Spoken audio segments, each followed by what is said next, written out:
बिस्मिल्लाहिर्रहमानिर्रहीम। आज हम स्टार्ट लेते हैं, that is unit number 4, structure of molecules. Unit number 4 है, it is structure of molecule.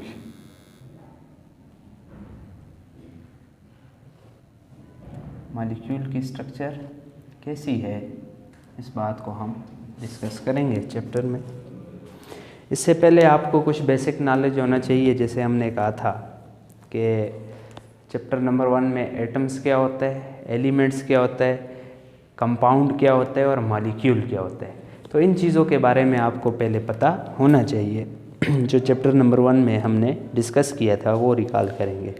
यहाँ पे हमारे पास हम स्ट्रक्चर ऑफ मॉलिक्यूल्स को एक्सप्लेन करेंगे, लेकिन उससे पहले जो चीज़ें हैं, कुछ बेसिक चीज़ें हैं, उनको हम डिस्कस करते हैं।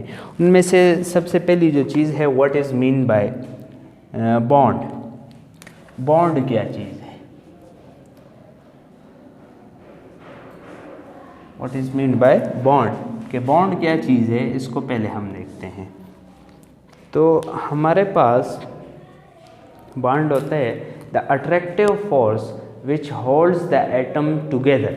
ऐसी फोर्स जो एटम्स को जोड़ के रखती है, वो हमारे पास क्या कहलाती है, bond. Attractive force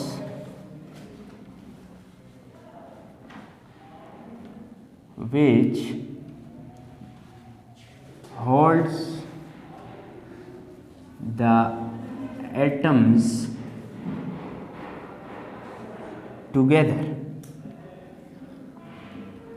together is known as bond.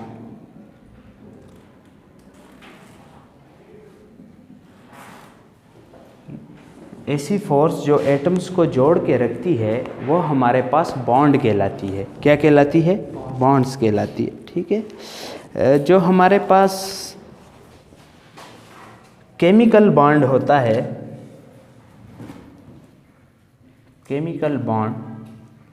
Chemical bond क्या है, जो हमारे पास ऐसी फोर्स है जो हमारे पास एटम्स को जोड़ के आपस में रखती है। अब केमिकल बॉन्ड हमारे पास यहाँ पे सवाल पैदा होता है कि हीलियम है, या हमारे पास नियॉन है, या आर्गॉन है। तो इन एटम्स के दरमियान तो कोई बॉन्ड नहीं है, इन एटम्स के दरमियान तो बॉन्ड नहीं है। तो जब हमारे पास ये helium, neon, argon, krypton, xenon, ठीक है, ये जो हमारे पास सीरीज़ है, that is noble gases series, ये एक्सेप्शन है। ये क्या है, एक्सेप्शन है। इसके एटम्स आपस में बॉन्ड नहीं बनाते, इसके एटम आपस में बॉन्ड नहीं बनाते। Atoms of these element exist independently. Atoms of these elements exist independently. ये इंडिपेंडेंटली एग्जिस्ट करते हैं, ये किसी के साथ बॉन्ड नहीं बनाते। दैट इज़ वाई हमने चैप्टर नंबर 1 में भी इसको कहा था, they are called as mono atomic molecules. इनको क्या कहा जाता है, atoms of these elements exist independently. ये जो हीलियम, नियॉन, आर्गॉन, ये जो हमारे पास नोबल गैसेस की फैमिली है, इसके जो एटम्स होते हैं वो इंडिपेंडेंटली एग्जिस्ट करते हैं, वो किसी के साथ केमिकल बॉन्ड नहीं बनाते। इसलिए इनको कहा जाता है मोनो एटॉमिक मॉलिक्यूल्स। इनको क्या कहा जाता है, मोनो एटॉमिक मॉलिक्यूल। ठीक है। इसी तरीके से हमारे पास जो बाकी एलिमेंट हैं पीरियोडिक टेबल के, उनके जो एटम्स होते हैं वो कंबाइंड फॉर्म में पाए जाते हैं। किस फॉर्म में पाए जाते हैं, कंबाइंड फॉर्म में पाए जाते हैं। इसलिए हमारे पास अगर कंबाइंड फॉर्म में वो एलिमेंट्स पाए जाएं,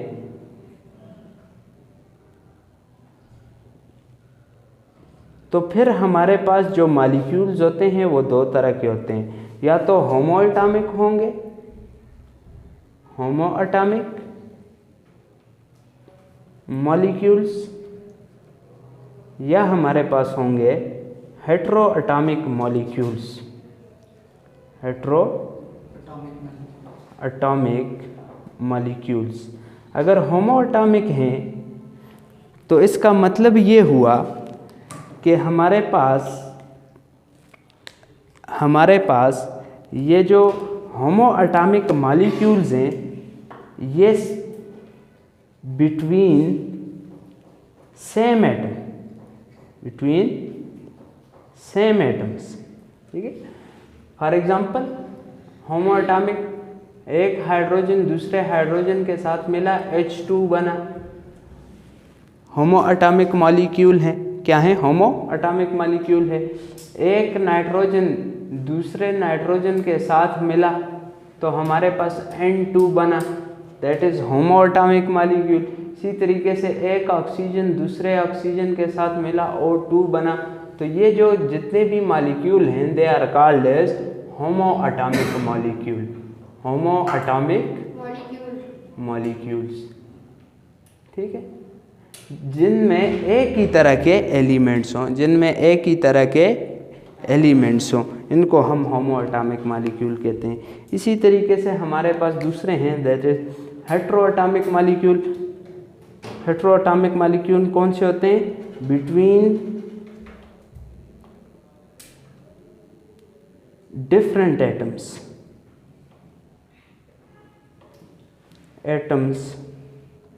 ऑफ डिफरेंट एलिमेंट्स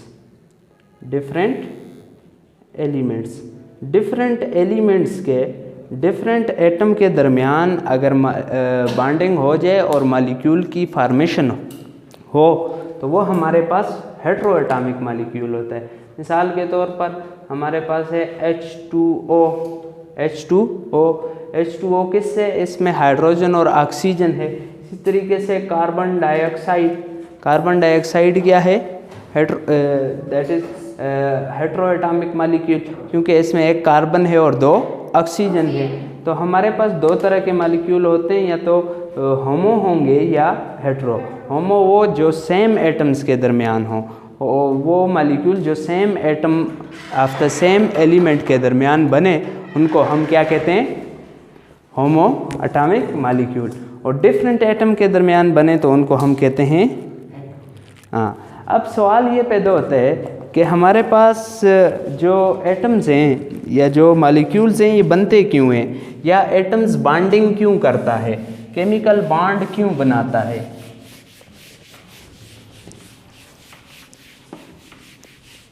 तो हम देखते हैं कि why atom form a chemical bond. Atom क्यों बॉन्ड बनाना चाहता है, पता है आपको? वाई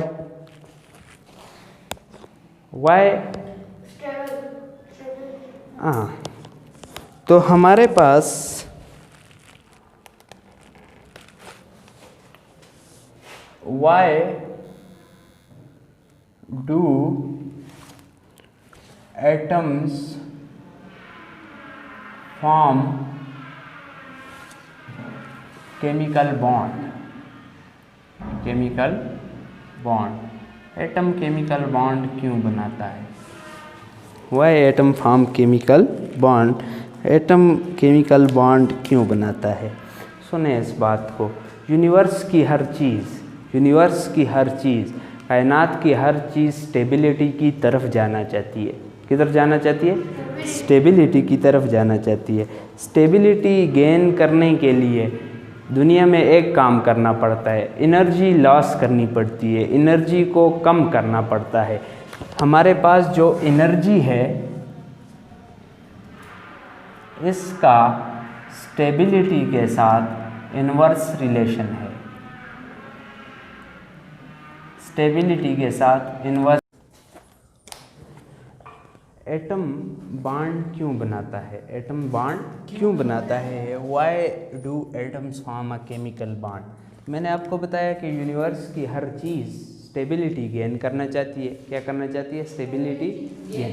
स्टेबिलिटी तब आती है जब एनर्जी कम हो। जब एनर्जी क्या हो? कम हो। अपनी एनर्जी जो सिस्टम कम करता है वो उतना ज़्यादा स्टेबल होता है, वो उतना ज़्यादा स्टेबल होता है। तो जितनी किसी भी हमारे पास सिस्टम की एनर्जी कम होगी उतनी ज़्यादा जितनी ज़्यादा उसकी एनर्जी कम होगी उतनी ज़्यादा उसकी स्टेबिलिटी ज़्यादा होगी। तो स्टेबिलिटी गेन करने के लिए यूनिवर्स की हर चीज़ अपनी एनर्जी को लॉस करती है। फॉर एग्ज़ाम्पल हमारे पास आपने को पता है कि जो वाटर है, क्या है? वाटर है, वो वाटर फ्लो करता है किधर से किधर फ्लो करता है? हाई पोटेंशियल से लो पोटेंशियल की तरफ। ठीक है, आप छत पे जाएं, पानी को ऊपर से गिराएं तो पानी ऊपर से खुद ब खुद नीचे आता है, उसके लिए आपको कोई फोर्स लगाने की ज़रूरत नहीं पड़ती। ठीक है, इसी तरीके से जो हमारे पास करंट है, ये भी हमारे पास हाई पोटेंशियल से फ्लो करता है towards low potential, towards low potential. High potential से लो पोटेंशियल की तरफ जो मूवमेंट है करंट की, ये भी हमारे पास क्या है? इसी प्रिंसिपल के तहत है, इसी प्रिंसिपल के तहत है। तो यूनिवर्स की हर चीज़ हाई पोटेंशियल से लो पोटेंशियल की तरफ आ रही है, हाई पोटेंशियल से लो पोटेंशियल्स की तरफ आ रही है। तो एटम्स को भी जब स्टेबिलिटी गेन करनी होती है, जब ये स्टेबिलिटी गेन करने चाहते हैं तो फिर ये बॉन्ड बनाते हैं। क्या करते हैं? बॉन्ड बनाते हैं। Atoms form bond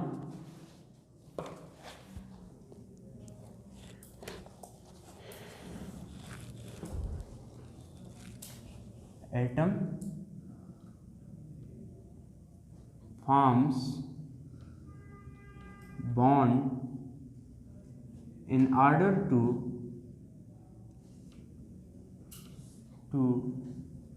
gain stability, in order to gain stability। Stability को गेन करने के लिए एटम्स क्या करते हैं?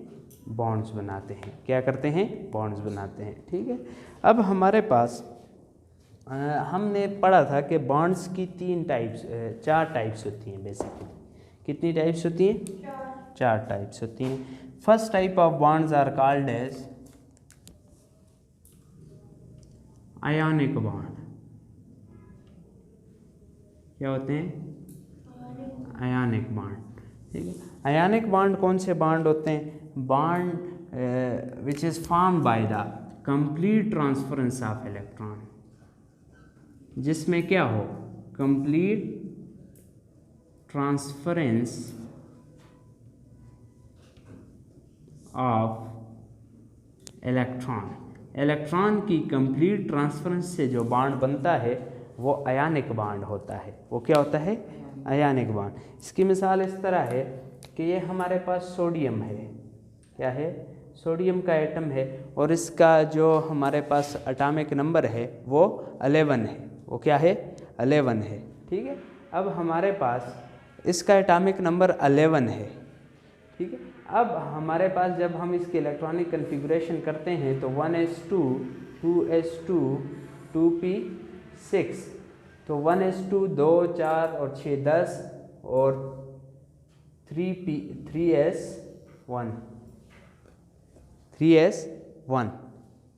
ठीक है, अब हमारे पास इसके इलेक्ट्रॉनिक कन्फिगरेशन है कि इसके आउटर मोस्ट शेल में एक इलेक्ट्रॉन होता है, एक इलेक्ट्रॉन होता है। ठीक है, ये अगर सोडियम का एटम है, लेट अस सपोज, पहला शेल, ये दूसरा शेल और ये तीसरा शेल। ठीक है, पहले शेल में जो इलेक्ट्रॉन हैं वो 2 हैं, दूसरे शेल में 3 4 5 6 7 तो 8 इलेक्ट्रॉन हैं। ठीक है, और लास्ट जो शेल है उसके अंदर एक इलेक्ट्रॉन है। क्या है? एक इलेक्ट्रॉन है। ठीक है, अब हमारे पास होता यूँ है कि इस सोडियम को स्टेबिलिटी गेन करने के लिए अपनी इलेक्ट्रॉनिक कन्फिगरेशन को क्या करना पड़ता है? वाई एटम ये स्टेबिलिटी कैसे गेन करेंगे, यहाँ पे एक पॉइंट और ऐड करें। स्टेबिलिटी ये इस तरह गेन करेंगे कि ये अपनी कन्फिगुरेशन को क्या कर दें, स्टेबल कन्फिगुरेशन बनाएं। क्या बनाएं? स्टेबल कन्फिगुरेशन बनाएं। तो स्टेबल कन्फिगुरेशन बनाने के लिए हम जब पीरियोडिक टेबल में देखते हैं तो पीरियोडिक टेबल में सबसे ज़्यादा जो स्टेबल कन्फिगुरेशन है वो नोबल गैसेस की है। किसकी है? नोबल गैसेस की। तो एटम्स भी नोबल गैसेस की कन्फिगुरेशन गेन करना चाहते हैं। एटम्स भी क्या करते हैं? नोबल गैसेस की कन्फिगुरेशन गेन करना चाहते हैं। तो ये जो सोडियम है ये भी नोबल गैसेस की कन्फिगुरेशन गेन करने के लिए, अब जो हमारे पास नोबल गैस है नियॉन, नियॉन का एटॉमिक नंबर 10 होता है। ठीक है, नियॉन का एटॉमिक नंबर क्या होता है? 10 होता है। तो नियॉन की 1s2, 2s2 एंड 2p6 ये इसकी कन्फिगुरेशन है। तो यहाँ तक तो ये नियॉन की बन रही है, लेकिन ये वाला इलेक्ट्रॉन यहाँ पे एक्स्ट्रा आ रहा है, तो इस वजह से ये स्टेबल नहीं है। अगर ये इलेक्ट्रॉन या तो इस तरह कर दे कि एक और इलेक्ट्रॉन ऐड कर दे, या हमारे पास इस इलेक्ट्रॉन को लॉस कर ले। एक और ऐड करेगा तो तीसरे शेल में फिर भी वो स्टेबल नहीं होगा, क्योंकि तीसरा शेल फिलअप नहीं होगा इसका। तीसरे शेल में 18 इलेक्ट्रॉन आ सकते हैं। ठीक है, तो अब ज़्यादा इलेक्ट्रॉन ये गेन नहीं कर सकता। तो हमारे पास यहाँ पे ये इस तरह करेगा कि सबसे बेस्ट कंडीशन यही है कि ये इस एक इलेक्ट्रॉन को लॉस कर दे। इस एक इलेक्ट्रॉन को क्या कर दे? लॉस कर दे। तो ये क्या करता है कि इस इलेक्ट्रॉन को लॉस कर लेता है। तो ये जो सोडियम का एटम है, एक इलेक्ट्रॉन लॉस करने के बाद हमारे पास कन्वर्ट हो जाता है इनटू सोडियम आयन। किस में कन्वर्ट हो जाता है? Into sodium ion. ठीक है, ये इसके दो पहले में वही रहेंगे, दूसरे में 1 2 3 4 5 6 7 और ये 8, और एक जो यहाँ पे था वो यहाँ से लॉस हो जाएगा। तो यहाँ पे उसकी वैकेंट पोजीशन रह जाएगी, वैकेंट पोजीशन रह जाएगी। अब हो गया ये कि ये सोडियम आयन बन जाता है। अब सोडियम आयन बनने के बाद जो एक इलेक्ट्रॉन इसका लॉस हुआ यहाँ पे, वो इलेक्ट्रॉन क्या करता है कि हमारे पास यहाँ पे क्लोरीन होता है। क्या है? क्लोरीन। क्लोरीन का एटॉमिक नंबर 17 है। क्या है? 17। जब हम इसकी कन्फिगुरेशन करते हैं तो 1s2, 2s2, 2p6, 3s2, 3p कितने हो गए? 4 10 12, 12 और 5 17, तो 3p5। अब इसको अपना शेल, तीसरा शेल कंप्लीट करने के लिए इसको एक इलेक्ट्रॉन की ज़रूरत है। एक इलेक्ट्रॉन की क्या है? ज़रूरत है। तो ये जो क्लोरीन है इस एक इलेक्ट्रॉन को लेके हमारे पास कन्वर्ट हो जाता है into chloride ion, into chloride ion. अब ये नेगेटिव बन गया है और ये पॉजिटिव। अब इन दोनों के दरमियान जो attraction due to electrostatic force होगी, जो पॉजिटिव नेगेटिव आयन की वजह से होती है, इसको हम कहते हैं आयनिक बॉन्ड। क्या कहते हैं? Ionic bond. और ये आयनिक बॉन्ड बना कैसे है कि कंप्लीट ट्रांसफरेंस ऑफ इलेक्ट्रॉन हुई है। सोडियम ने कम्प्लीटली इलेक्ट्रॉन लॉस किया है और क्लोरीन ने कम्प्लीटली इलेक्ट्रॉन गेन किया है। इस तरह की जो बॉन्ड बनेगा जब कंप्लीट ट्रांसफरेंस ऑफ इलेक्ट्रॉन से, वो आयनिक बॉन्ड होगा। वो क्या होगा? आयनिक बॉन्ड होगा। और दूसरी बात आपने ये याद रखनी है कि आयनिक बॉन्ड हमारे पास बनता है metal, mostly metal and non metal के दरमियान, नॉन मेटल के दरमियान। ठीक है, तो यहाँ पे जो सोडियम है ये मेटल है और ये जो क्लोरीन है ये नॉन मेटल है। ये क्या है? नॉन मेटल है। तो मेटल और नॉन मेटल के दरमियान मोस्टली ये बॉन्ड प्रेजेंट होता है। बाकी जो बॉन्ड्स की टाइप्स हैं उन्हें हम नेक्स्ट टाइम डिस्कस करेंगे।